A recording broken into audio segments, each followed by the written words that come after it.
హైదరాబాద్ మేడిపల్లి పరిధిలోని చెంగిచెర్ల ప్రాంతంలో భారీ అగ్ని ప్రమాదం సంభవించింది. రామకృష్ణ నగర్లోని ఫ్రాంక్లిన్ ఈవీ ఎలక్ట్రిక్ స్కూటర్ కంపెనీలో మంటలు చెలరేగాయి. దట్టమైన పొగతో భారీ ఎత్తున ఎగసిపడుతున్నాయి మంటలు. దీంతో మంటల్ని ఆర్పేందుకు ఫైర్ సిబ్బంది రంగంలోకి దిగింది. అయితే అగ్ని ప్రమాదానికి గల కారణాలు తెలియాల్సి ఉంది. అగ్ని ప్రమాదంతో స్థానికులు భయభ్రాంతులకు గురయ్యారు.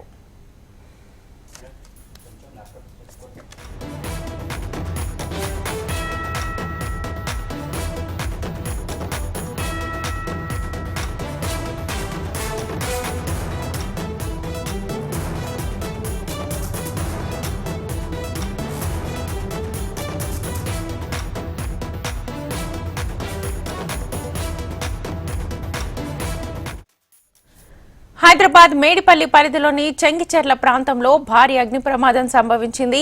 రామకృష్ణ నగర్లోని ఫ్రాంక్లిన్ ఈవీ ఎలక్ట్రిక్ స్కూటర్ కంపెనీలో మంటలు చెలరేగాయి. దట్టమైన పొగతో భారీ ఎత్తున ఎగసిపడుతున్నాయి మంటలు. దీంతో మంటల్ని ఆర్పేందుకు ఫైర్ సిబ్బంది రంగంలోకి దిగింది. అయితే అగ్ని ప్రమాదానికి గల కారణాలు తెలియాల్సి ఉంది. అగ్ని ప్రమాదంతో స్థానికులు భయభ్రాంతులకు గురయ్యారు.